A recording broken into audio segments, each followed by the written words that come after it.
I think the definition of greatness is to inspire the people next to you. Yeah, I think that's what greatness is or should be. It's not something that lives and dies with one person. It's how can you inspire a person to then in turn inspire another person that then inspires another person. And that's how you create something that I think lasts forever. Yeah. And I think that's our challenge as people, is to figure out how our story can impact others and motivate them in a way to create their own greatness. There's a quote from one of my English teachers at Lower Merion named Mr. Fisk. He had a great quote that said, "Rest at the end, not in the middle." And that's something I always live by. You know, I'm not gonna rest, I'm gonna keep on pushing now. There are a lot of answers that I don't have, even questions that I don't have. But I'm just gonna keep going. I'm just gonna keep going, and I'll figure these things out as we go, right? And you just continue to build that way. So I try to live by that all the time. And what brings you the most joy right now? Being with my family. Really? That is the most fun. It's just, you know, it's hanging out with them all summer, being able to like do things that I ordinarily couldn't do. Yeah. Because of training, because of season and stuff like that. So being around them and watching Bianca grow up, because there are a lot of things that I miss with Natalia and Gianna because I was playing. So being there every day with them is so much fun, man. So it brings me the most joy. What does love feel like?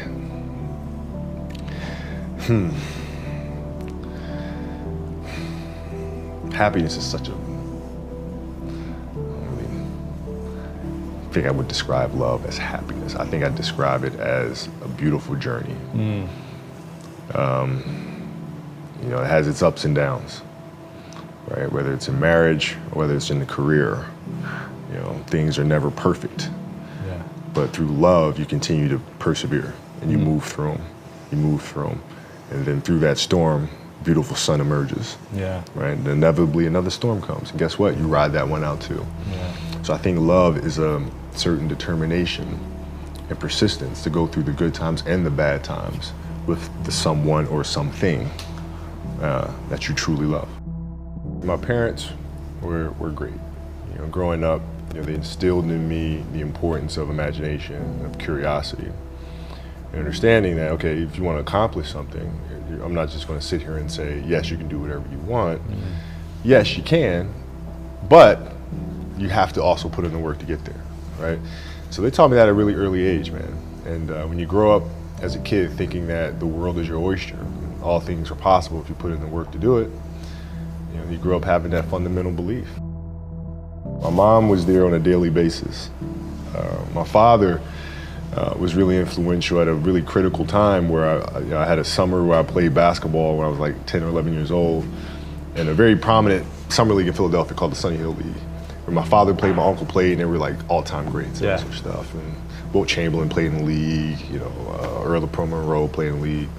And here I come playing, and I don't score 1 point the entire summer. Really? Not one. How old were you? 11, 10, 11. And you're playing against other 10, 11-year-olds? Or and you didn't score once? Not one. Were you in the game? I was in the game. How'd you not score?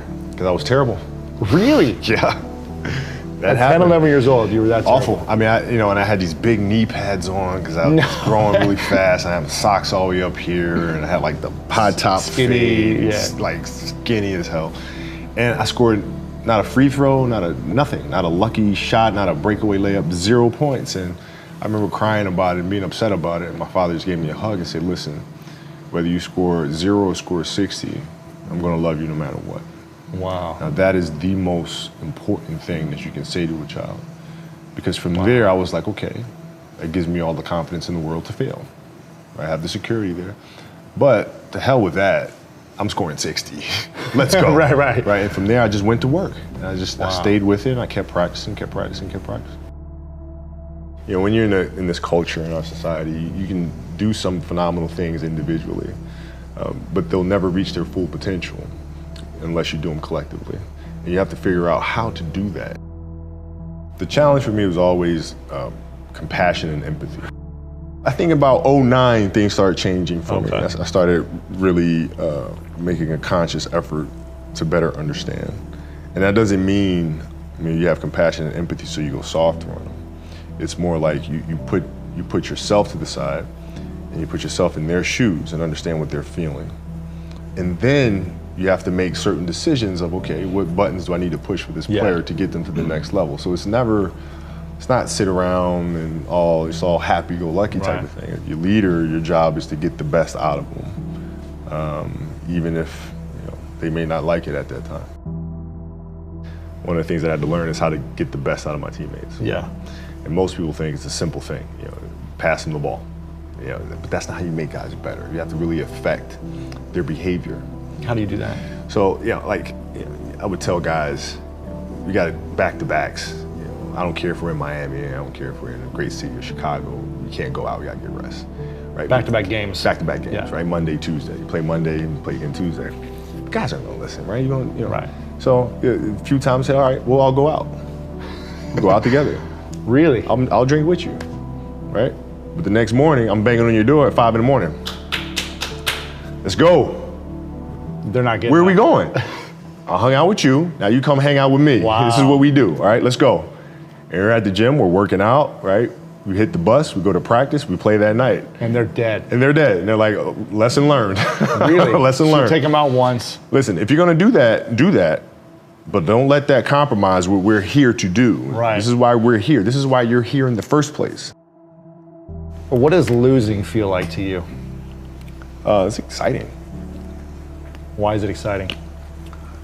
Because it means you have different ways to get better. There's certain things that you can figure out that you can take advantage of, right? Certain weaknesses that were exposed that you need to shore up, right? So it was exciting. I mean, it sucks to lose, Right.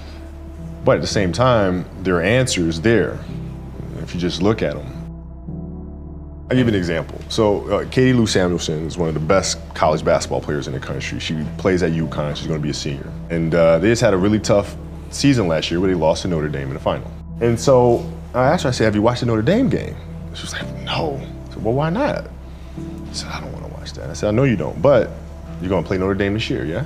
Yeah. What's the chances you see him again in the final? I said, well, you probably see him again. I said, well, you can't show up and play them without knowing why you lost that one, right? So, the mistakes that you've made in that game, you have to do the hard stuff and watch that game and study that game to not make those mistakes over and over again just because you weren't brave enough to face it. So she came down to the office. I brought her down to the office and we sat down, we watched that game together. Wow. Right? And you gotta deal with Face it. it. You gotta deal with it. Face it, learn from it. When you play for 20 years, I played for 20 years, you reach a certain level, you're like, okay, wait a minute, I have to start again at the base of a mountain and try to climb the top of this mountain. First of all, what mountain am I climbing? I don't even know, like, what the hell am I gonna be doing? And it's very scary. It's very scary. Even for you? Oh, absolutely. Wow. Absolutely. And the thing that helped me actually was hurting my Achilles, because that forced me to sit there and say, okay, the day could be today that your career is over. Now what do? You have these ideas about doing something with your life after basketball, but what if today is the day that's it? Now what do you do? So I had all this time sitting there with my Achilles injury and contemplating and thinking, and I said, I better get to work. Wow. And that was that. The mentality book is really about process and craft. I've broken the book up into 2 sections. And process is really about the process of preparing, through injury, recovery, studying of the game. And then the craft is the actual performance and the tactics. And so a lot of things that I learned through the game were through photos. You can look at a photo and see like a player making a move, and look at the angle of his feet, look how he's using his hands on defense, and I can really break down things to the smallest detail through that. And that's what you'll see in this book. I mean, it's really a basketball Bible. You'll see how I break things down, like how I'm looking at things to the smallest of detail. Yeah. And that's the best way to understand how to have that kind of mentality, is to ask questions, then find answers. And then that lead to more questions, and you find more answers, and that's what the book is. So how can we teach our children what it means to work hard? Well, you do it through training, right? So when I get up in the morning, my daughter goes with me. 4 a.m.? 4 a.m. My 15-year-old goes with me. She goes with me before school, and it becomes a daddy-daughter thing. That's cool. She just got her permit, right? So she drives in the morning. It becomes a cool thing, right? But through that process, she understands the value of hard work and things taking time. And the same thing with my 12-year-old, right? right? She practices every day, right? And so it's through those behaviors is where I find the motivation to do it.